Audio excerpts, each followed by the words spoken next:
Bonjour, bienvenue dans la saison 2 du podcast EducCare. S'arrêter, prendre du temps pour soi, revisiter, questionner ce qui nous anime, nous inspire, changer de regard, retrouver l'essentiel au cœur de nos vies. Chaque premier lundi du mois, nous tenterons avec mon invité de vous emmener sur ce chemin. Allure détendue, sourire aux lèvres, vous l'avez déjà croisée. Dans les écoles, elle va à la rencontre des élèves, des familles, des chefs d'établissement. Par son écoute attentive et bienveillante, elle libère peu à peu la parole et elle ouvre un chemin d'apaisement. Elle cherche à comprendre, questionne, suggère, propose des pistes pour aller mieux, pour découvrir nos manières de fonctionner. Et oui, vous l'avez certainement reconnu, c'est une de nos psychologues. Nous avons la chance de pouvoir travailler en partenariat avec elle et d'être soutenus grâce à une expertise professionnelle qui est différente du champ purement scolaire. Quel est son périmètre d'action ? Comment se déroule un entretien ? Qu'est-ce qu'un test psychométrique ? La confidentialité et le devoir de réserve sont-ils respectés ? Autant de questions auxquelles nous essaierons de répondre. Merci à Sophia Brulé d'avoir accepté mon invitation. Une invitée au parcours riche et diversifié. Après avoir dirigé un EHPAD, elle s'est lancée dans l'accompagnement à la parentalité, le coaching scolaire et l'analyse des pratiques professionnelles. Elle travaille avec nous depuis plusieurs années et met son expertise au service de nos communautés éducatives. Bonjour Sophia et bienvenue. Bonjour. Alors, nous avions vraiment envie de pouvoir travailler un petit peu autour de ce qu'est un entretien avec une psychologue scolaire dans nos établissements, parce qu'on sent bien que la difficulté dans l'accueil, dans la manière de prendre rendez-vous, dans la manière d'accompagner, etc. est parfois complexe. Donc on va essayer de faire un petit tour du propriétaire pour rassurer, apaiser et donner les éléments essentiels. Alors, première question, on va rester un peu sur la définition. Dès que le mot psy arrive dans une conversation, il est rare que les personnes aient une connaissance claire et précise de ce qu'il recouvre. Chacun cherche à le définir, souvent à partir de son expérience personnelle ou à partir des représentations qu'il en a. Peux-tu clarifier le terme de psychologue par rapport à celui de psychiatre et de thérapeute ? Oui, alors merci déjà de m'accueillir. C'est simple, bien souvent quand le terme ou la profession de psychologue est annoncée, quand je suis en réunion ou bien même simplement en rencontrant des gens, effectivement, c'est avec des grands yeux qu'on me regarde et oh là là, elle va deviner tout de nous. Voilà, c'est la première impression. Alors, en sachant que la psychologue est là, effectivement, dans un premier temps pour accueillir la parole de l'autre, vraiment être dans une disponibilité pour recevoir ce que la personne en face a besoin d'exprimer, tant au niveau de son récit de vie, mais aussi des émotions qui se vivent à ce moment-là. Donc, premier lieu, effectivement, c'est l'écoute et ensuite, effectivement, nous avons un rôle de partage et éventuellement de guidance auprès des patients, des clients, afin de pouvoir les mener sur un chemin de réflexion par rapport à ce qui se vit au quotidien. Que ça soit dans la vie personnelle, professionnelle, familiale. Voilà. La différence entre un psychologue, un psychiatre et un thérapeute éventuellement, alors le psychologue effectivement est formé à un diplôme qui valide sa formation de psychologue. Ensuite, il y a aussi des spécialités, donc on peut spécialiser différents psychologues. Alors, ça peut être psychologue clinicien, c'est les psychologues les plus courants. Ensuite, on a des spécialités comme les psychologues dans le social, donc qui travaillent essentiellement en entreprise. Et puis, il y a aussi des psychologues spécialisés dans l'éducation, éventuellement, avec vraiment des connaissances précises dans toute la partie apprentissage, cognition, et ainsi de suite. D'accord. Voilà, ça c'est le psychologue. Le psychiatre, c'est un médecin spécialisé par la suite dans une approche psychologique et pharmacologique. La différence, c'est qu'effectivement, lui peut prescrire des médicaments. Voilà, ça c'est pour le psychiatre. Thérapeute, alors le thérapeute n'a pas de diplôme de psychologue.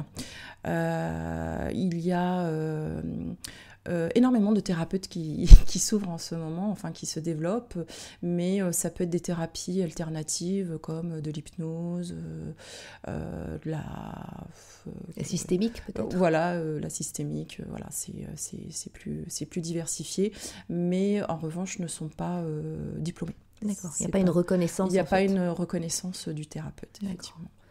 Ok, donc à la fois, comme tu le disais, psychologue, on est sur un DESS, on a 5 ans vraiment d'ancienneté et c'est reconnu par l'État, et un psychiatre est avant tout médecin d'abord et peut prescrire. Tout à fait. Alors le psychologue DESS, ça c'était à mon époque, maintenant c'est un master 2. Très bien. Au moins les choses sont posées et claires.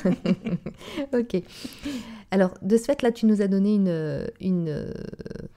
des définitions particulières liées aux 3 propositions que je te faisais pour un peu séparer et pour clarifier.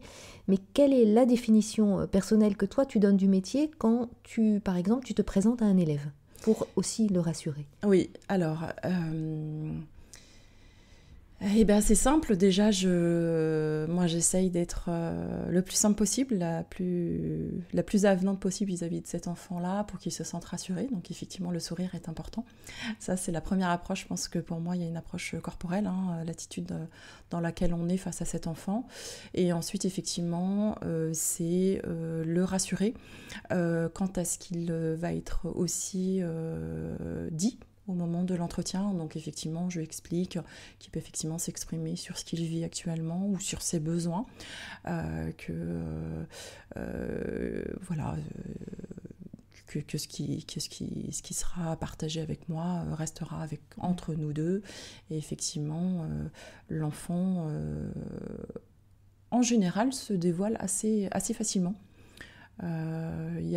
J'ai beaucoup moins de réticence avec des enfants qu'avec des adultes, puisqu'ils ont moins de filtres, voilà, et de limitations.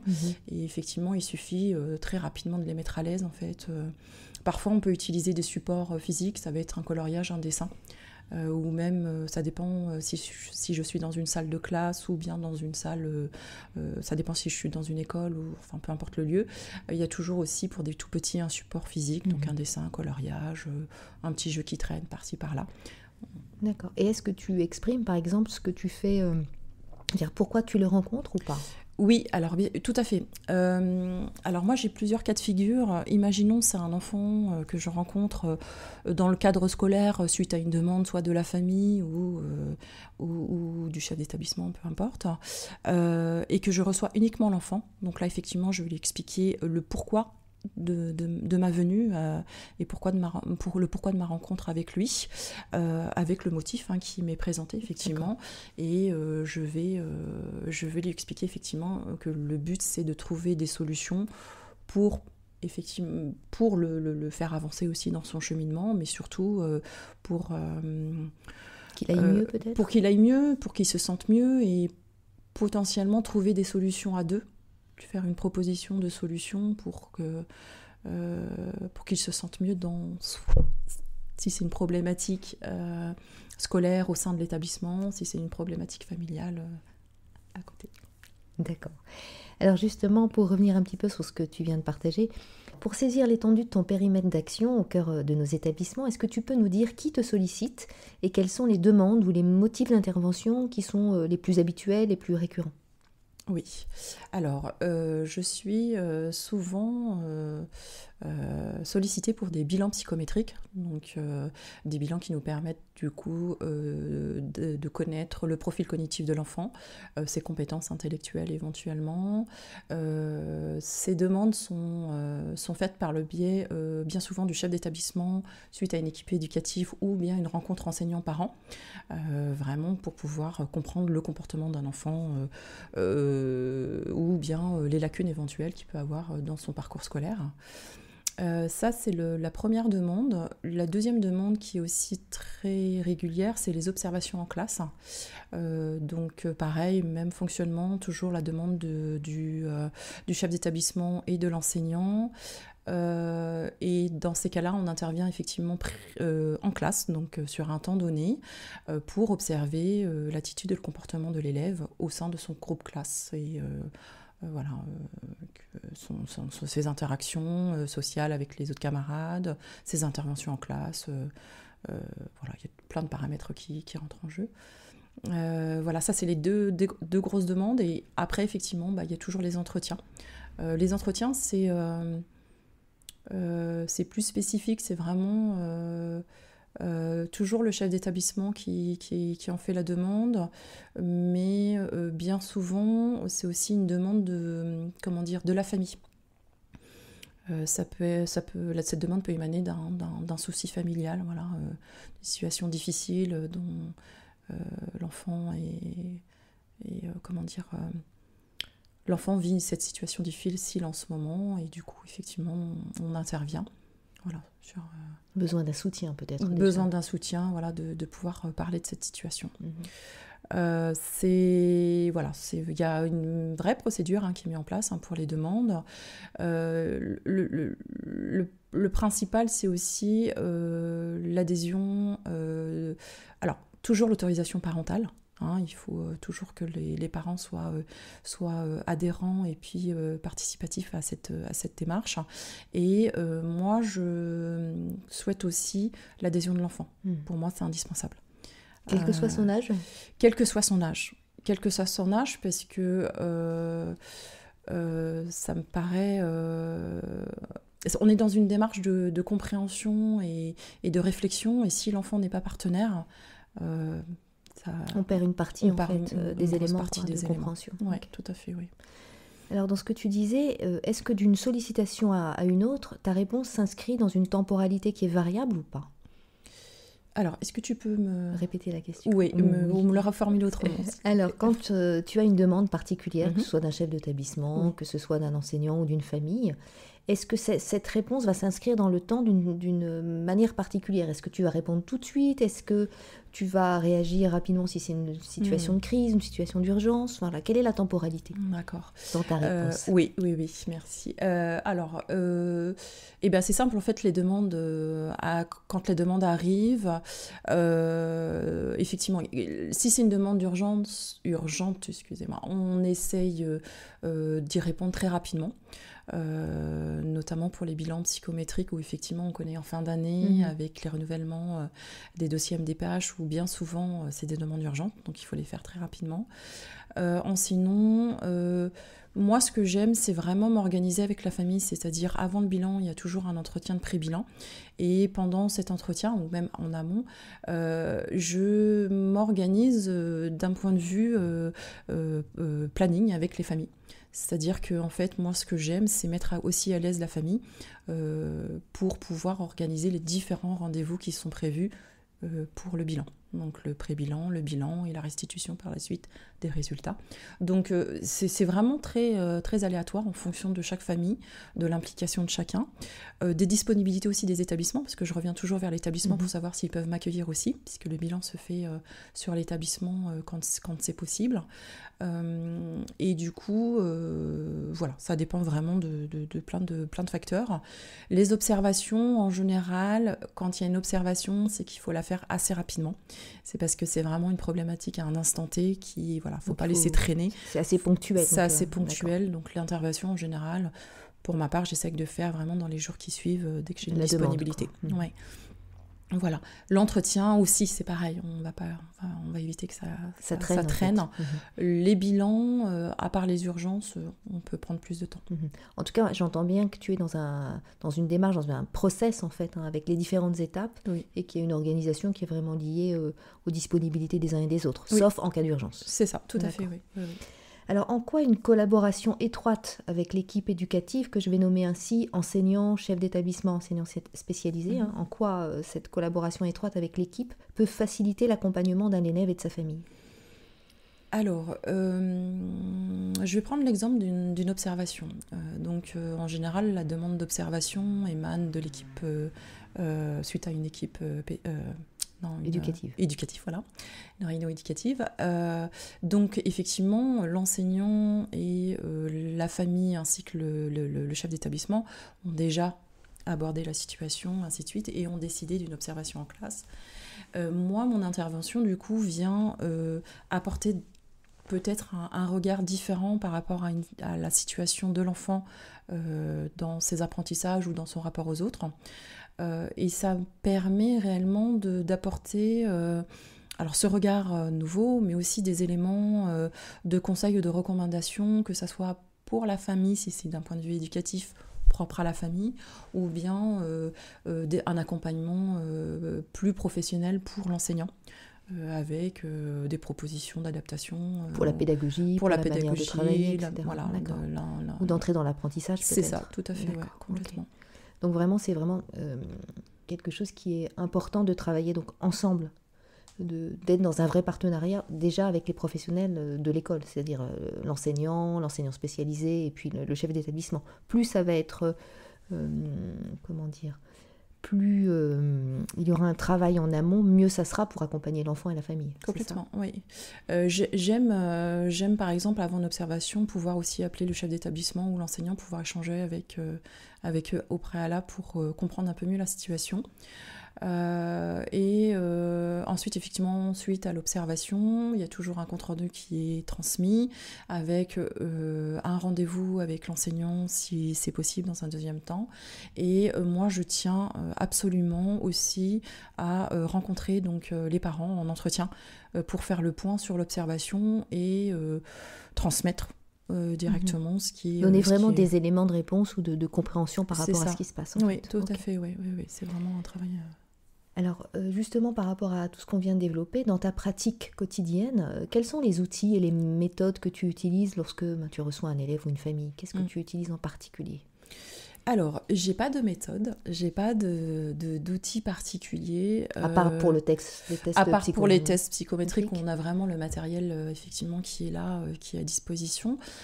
Pour que ça soit un accompagnement individuel ou familial, en fait, je ne sais jamais comment va se passer le rendez-vous. Hein, c'est vraiment du cas par cas et je m'adapte énormément à la, comment dire, à la situation et surtout à l'échange, tout ce qui va se dérouler au fur et à mesure, c'est ça? Oui, c'est ça, et puis à l'investissement aussi de la famille, de l'enfant. Alors on va avoir des enfants qui vont être beaucoup plus en retrait parfois face à leur famille, hein, ou inversement, on va donner plus la parole à l'enfant et moins la famille va être plus en retrait. Et en fonction de ça, et c'est vrai que je m'adapte énormément. Alors il faut savoir que je rencontre rarement famille et enfants sur les établissements. C'est plus en dehors, hein, c'est plus sur un rendez-vous extérieur. Et effectivement, dans ces cas-là, j'ai toujours un temps d'échange avec la famille en présence de l'enfant pour pouvoir poser le motif de mon intervention. C'est-à-dire, pour moi, c'est important que l'enfant entende le pourquoi pourquoi cet entretien et qu'est-ce qui fait que ses parents ont demandé à me voir ou demandé à travailler avec moi. Donc tu clarifies véritablement. Je clarifie vraiment la situation avec l'enfant. Il faut que l'enfant l'entende. C'est pas moi qui le dis, c'est les parents. Il faut que l'enfant l'entende des parents, que ça soit clair. Ensuite, une fois que je comprends, que je confirme auprès de l'enfant qu'il a bien compris ce qui était posé, que les parents ont terminé de tout expliquer, j'aime m'isoler avec l'enfant pour échanger justement sur le motif et sur la demande. Donc en général, l'enfant aime beaucoup, parce que du coup c'est un moment plus personnel, bien à lui. Donc lors de ce moment, je précise que tout ce qui est dit restera entre nous. Sauf si effectivement il y a des éléments importants que j'estime qu'il faut transmettre aux parents. Dans ces cas-là, il est prévenu et j'essaierai toujours de toute façon, il y aura toujours son accord. C'est-à-dire que je l'amènerai à comprendre le pourquoi de l'importance de transmettre un message peut-être à ses parents, ainsi de suite. Et du coup, et après un retour auprès des parents avec une explication de ce qui a été possible avec l'enfant. Voilà. Bien souvent, ce qui est assez intéressant dans le cadre de cette de ce travail familial, je suis bien souvent des médiatrices en fait. Hein. Je sers d'intermédiaire entre l'enfant et les parents. Et il y a des très belles situations qui se passent. Vraiment, il y a des dénouements. Des dénouements, des choses qui ne sont pas dites, qui sont dites à ce moment-là et qui sont plus facilement exprimées parce que je suis... Parce qu'il y a un tiers, en fait. Parce qu'il y a un tiers, ouais, tout et à quel fait, que soit l'âge aussi, j'imagine. Oui, tout à fait. Peu importe la manière dont l'expression... Enfin, peu importe l'expression que ça prendra, mais l'idée, c'est que l'enfant puisse dire de toute façon, puisqu'il y a une autre personne, et que ça sert de média, en fait. Oui, tout à fait, oui.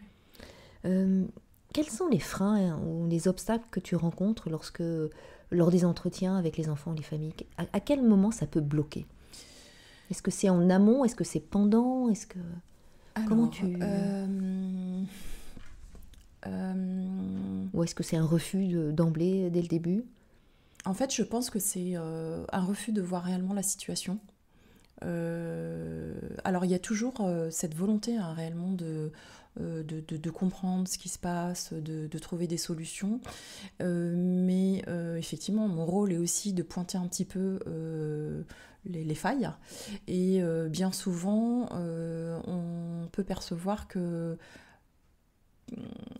Alors, peut-être les enfants, mais plus des ados, là où effectivement ils sont un petit peu plus dans la démarche que les adultes, mais c'est souvent la famille qui est dans le refus de voir réellement la situation et de pouvoir... Parce qu'en fait, ils se rendent compte qu'en fait, c'est pas, l'enfant n'est qu'un symptôme en fait de ce qui peut se vivre au sein de la famille et non la cause réelle en fait. Et du coup, c'est plus l'enfant seulement qu'il faut faire avancer, faire bouger, c'est l'ensemble de la famille avec un changement de comportement, d'attitude, peut-être une communication à instaurer, une expression des émotions qui n'est pas faite par exemple au sein de la famille et que l'enfant a simplement besoin d'entendre ses parents dire je suis en colère, je suis triste, exprimer simplement ses émotions au quotidien. Et du coup, c'est vrai que ça demande autant de changements pour l'enfant, mais pour les parents aussi. Et alors, il y en a certains qui adhèrent complètement. C'est des vraies prises de conscience, en fait. Oui, c'est ça, des prises de conscience où ils se disent effectivement, oui, là, c'est vrai qu'on n'agit pas comme ça, il va falloir qu'on modifie, il va falloir qu'on s'observe, qu'on regarde, effectivement. Donc là, ils sont partenaires. Ils sont partenaires, c'est ça. Alors, heureusement, beaucoup sont partenaires. Il y en a certains où ils ont un peu plus de mal. Il faut vraiment plus de temps. Et est-ce que tu dirais que c'est lié à de la peur, à l'impression d'être... il y a trop d'intrusion, c'est trop intrusif en fait, le genre de questions qui pourraient être posées. Est-ce que c'est la peur du jugement, la culpabilité? Tu dirais quoi? Moi, je dirais surtout des habitudes et un schéma bien ancré. J'ai rarement des parents qui sont réticents à l'idée de ce que je leur dis, ou pas du tout, hein. Ils sont vraiment très réceptifs, mais c'est vraiment avoir... c'est comme si il y avait un curseur et en fonction de là où on se situait, est-ce qu'on était prêt à changer ou pas. Et il y en a certains, malheureusement, ne sont pas encore prêts. Et il faut peut-être encore quelques semaines, peut-être quelques mois, avec encore quelques difficultés pour se dire, ok, là, donc là, on revient de ce fait à l'idée de la temporalité, d'une certaine manière. Oui. C'est-à-dire que pour certains, il faudra peut-être plus de temps d'abord pour sortir peut-être du déni, identifier les difficultés, puis accepter tranquillement d'avancer et de se dire, il y a peut-être des choses à faire bouger pour... changer peut-être le paradigme au niveau de la famille. Donc on est dans du systémique, c'est ce que tu disais tout à l'heure. Mais ça veut dire que si on touche à un élément du système, en fait, forcément, on fait bouger tout le monde. Mais pour ça, il faut aussi le vouloir, l'entendre, et puis se donner les moyens de le faire. Oui. Alors, comme tu parles de ça, est-ce que... comment toi, tu rassures de ce fait, dans ce genre de situation, des parents qui seraient un peu plus... peut-être parfois perdus en disant « mais comment je peux faire ?» Oui, alors moi déjà, j'ai c'est Je ne sais pas si je suis la seule à être comme ça, mais je pars du principe où il n'y a pas vraiment de problème, en fait, il n'y a que des solutions.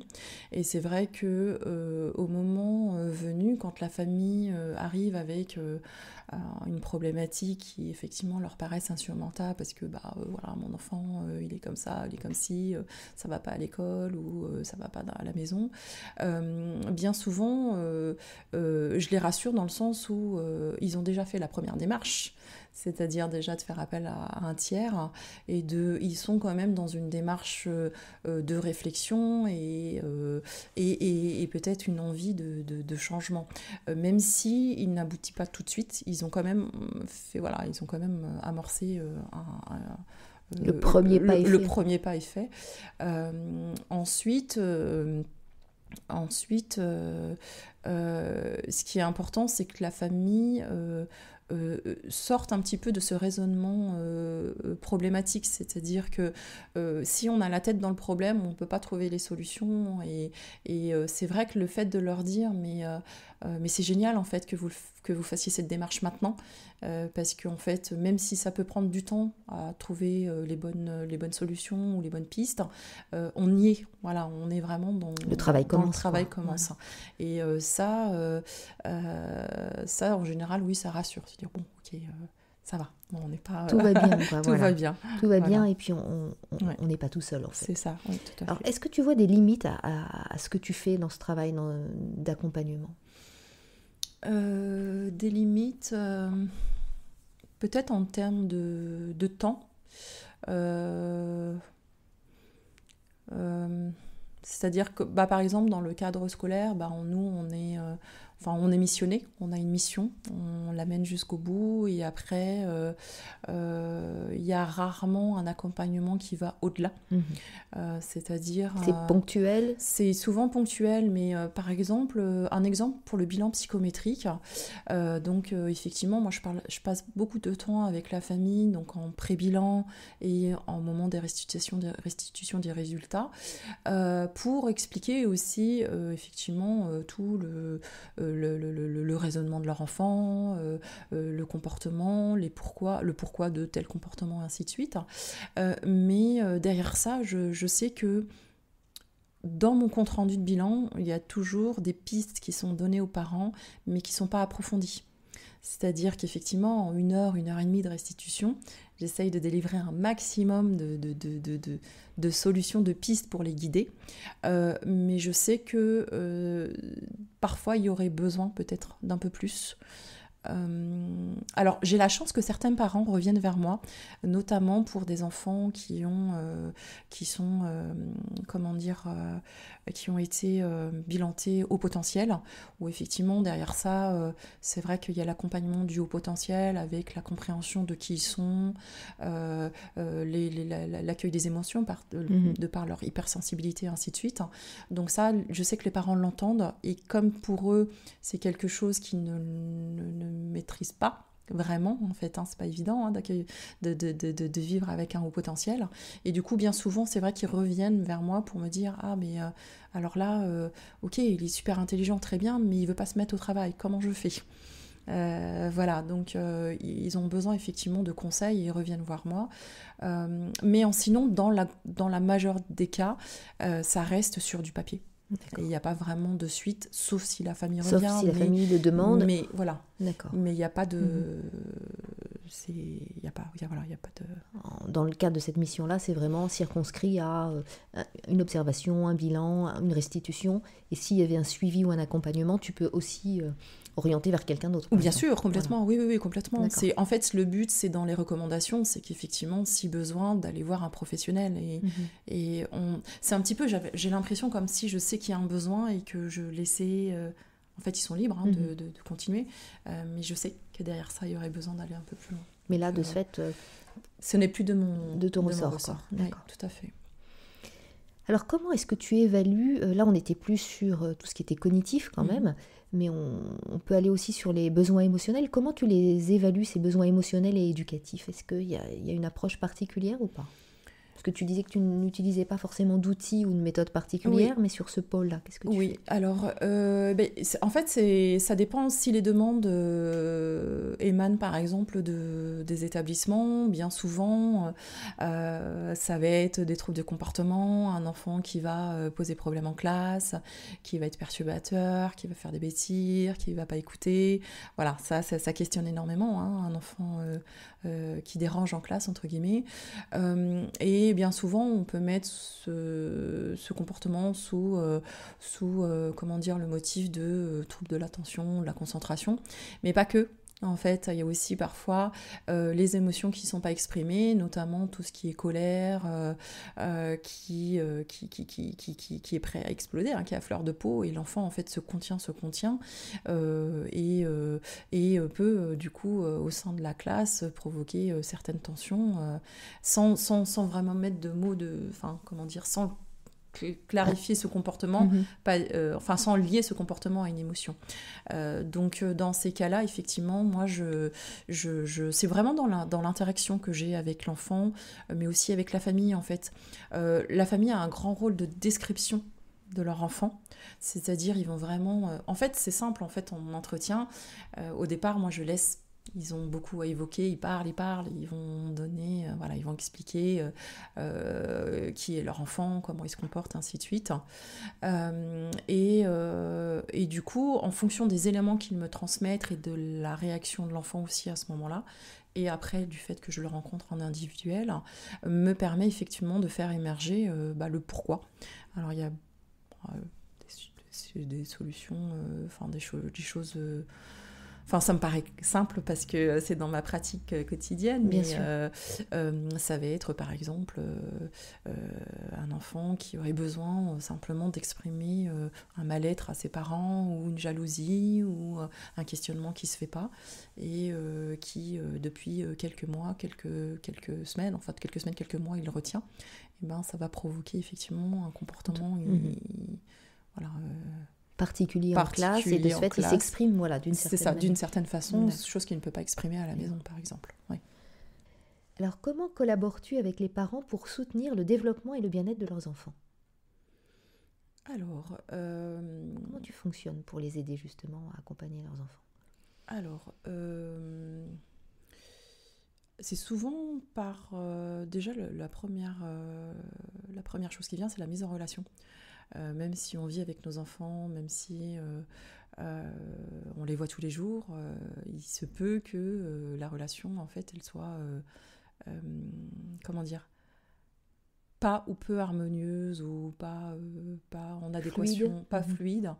Et effectivement, le fait de mon intervention et je recrée du lien, en fait, je recrée un dialogue pendant un instant, hein, ça dépend, une demi-heure, une heure et demie, des fois plus.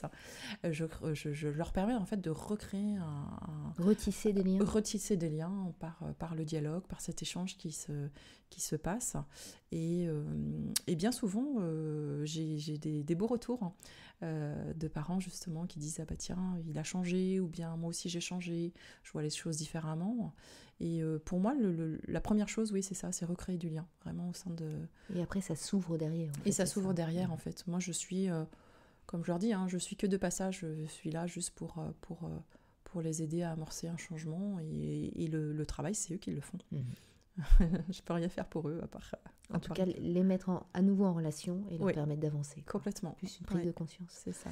Alors, dans le cadre de la mission qui t'est confiée, en particulier donc avec nous au niveau de la direction diocésaine, est-ce qu'il t'arrive de soutenir et d'accompagner les élèves de collège ou de lycée dans leur orientation scolaire et professionnelle? Parce qu'on a parlé tout à l'heure plutôt des élèves de primaire ou même de collège, mais là, on va un petit peu plus loin. Donc, orientation scolaire et professionnelle. Est-ce que tu soutiens les changements, les accompagnements? Alors, pas à proprement dit. En revanche, c'est vrai que quand... j'ai des demandes par exemple pour des lycéens ou des collégiens ou des lycéens, il y a toujours cette question d'orientation qui n'est pas loin puisque bien souvent on va avoir des troisièmes, mais est-ce qu'on le fait passer en techno, en pro, ou bien quelles sont les spécialités que je dois choisir pour l'année d'après. Il y a toujours cette cette idée de bon choix qu'il faut faire pour l'élève. Et du coup, l'établissement est plus dans une demande de comprendre pourquoi l'élève est peut-être pas à la hauteur de leurs attentes, ou de l'attente de la famille, et est-ce qu'il est en mesure de changer son attitude, voire de s'améliorer scolairement, pour pouvoir obtenir l'orientation qu'il souhaite. C'est plus dans ce versant-là. Et bien souvent, c'est juste une guidance auprès de l'élève en lui expliquant que il a toutes les compétences, mais il faut qu'il se ressaisisse si il veut être capable de faire des choix pour sa vie et que ce ne soit pas les autres qui fassent ce choix-là. Ses propres choix. Ses propres choix. Et voilà, c'est plus sur ce versant-là. Sur ce versant-là que j'interviens, oui. On est beaucoup là depuis le début de l'année scolaire autour du harcèlement, on en a entendu parler énormément. Alors, la prévention justement du harcèlement et des comportements à risque à l'école sont des sujets qui nécessitent souvent une solide formation et une cohérence d'équipe. Quelles pistes seraient-elles à privilégier pour soutenir les équipes ? Qu'est-ce que tu pourrais proposer ? Alors, les petites expériences que j'ai là, c'est justement sur cette année, fin d'année dernière et cette année, sur cette problématique, m'amènent immédiatement quand j'ai un appel à un chef d'établissement ou bien souvent un chef d'établissement, suite à une situation hypothétique de harcèlement. Bien attention, sûr. on reste sur des hypothèses. C'est surtout de faire intervenir un tiers, c'est-à-dire que le corps enseignant ou l'équipe éducative n'a pas le recul nécessaire et approprié pour pouvoir vraiment analyser la situation et voir réellement si situation de harcèlement existe ou pas. Et le fait de faire intervenir un tiers, notamment en observation, alors je fais par exemple des observations de dynamique de groupe, tout simplement. Alors là, on n'est plus sur une observation d'un élève, mais plus sur une classe entière ou sur un groupe. Et dans ces cas-là, ça permet vraiment de comprendre est-ce que c'est réellement une situation de harcèlement propre ou bien simplement des conflits comme on peut connaître.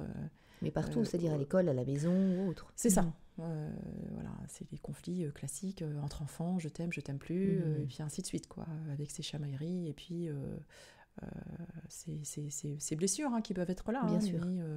Mais rien à voir avec le harcèlement concrètement. Donc là, c'est dans l'idée d'observer et décrypter, oui. Et puis d'avoir peut-être des indicateurs qui permettent de plus ou moins vérifier ou d'orienter au cas où si tu estimais que c'était a priori une situation de harcèlement. C'est ça, tout à fait. Oui. Donc dans ce cas de figure, c'est peut-être permettre aux enseignants ou aux chefs d'établissement de demander de l'aide en disant là on ne voit plus grand chose, est-ce qu'il est possible de faire juste une observation pour nous aider à mieux comprendre et décrypter ? Oui, c'est ça. C'est plutôt ça. Oui, complètement, oui, tout à fait. Une autre piste que tu verrais pour justement prévenir ces situations-là ? Est-ce qu'il y a des choses à faire en amont pour même une communication auprès des familles ou de l'équipe enseignante, par exemple ? Moi, je pense qu'il faut simplement rappeler en fait ce qu'est un enfant et les relations entre les enfants, elles ont toujours été celles qu'elles sont maintenant, c'est-à-dire des relations d'amour, mais aussi de conflits, de jugement, des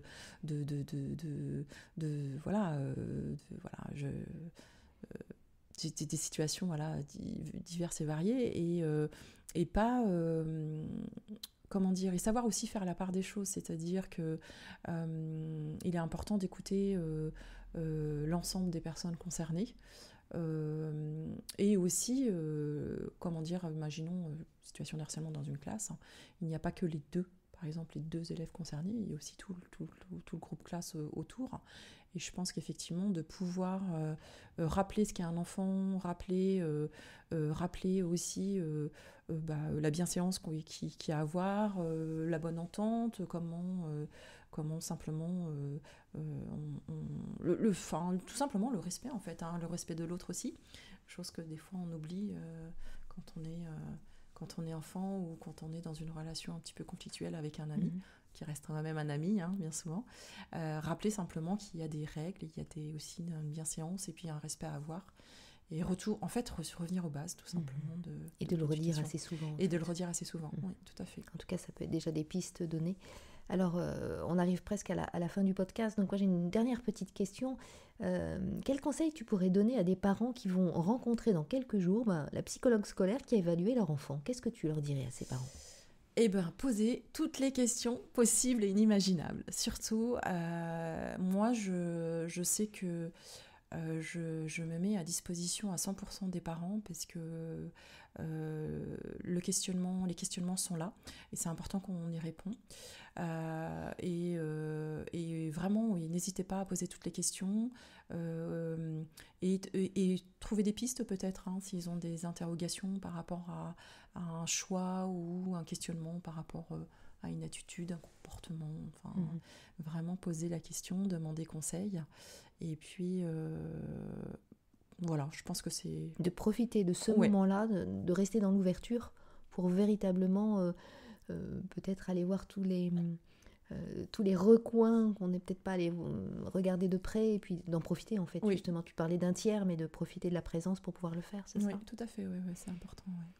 Eh bien, un immense merci pour ce partage. Alors, on retiendra certainement en guise de conclusion que cet échange permettra peut-être de dépoussiérer un peu nos représentations sur le sujet d'une présence d'une psychologue dans nos établissements, à quoi sert-elle, pourquoi elle vient, comment elle accompagne, etc. Peut-être de sortir parfois de la peur que ça peut représenter, d'entrer dans un vrai partenariat où on réfléchit ensemble, comme tu l'as dit tout à l'heure. Le cadre est bien défini, c'est rassurant, c'est professionnel, on sait pourquoi on le fait. Accepter aussi peut-être de se donner le temps.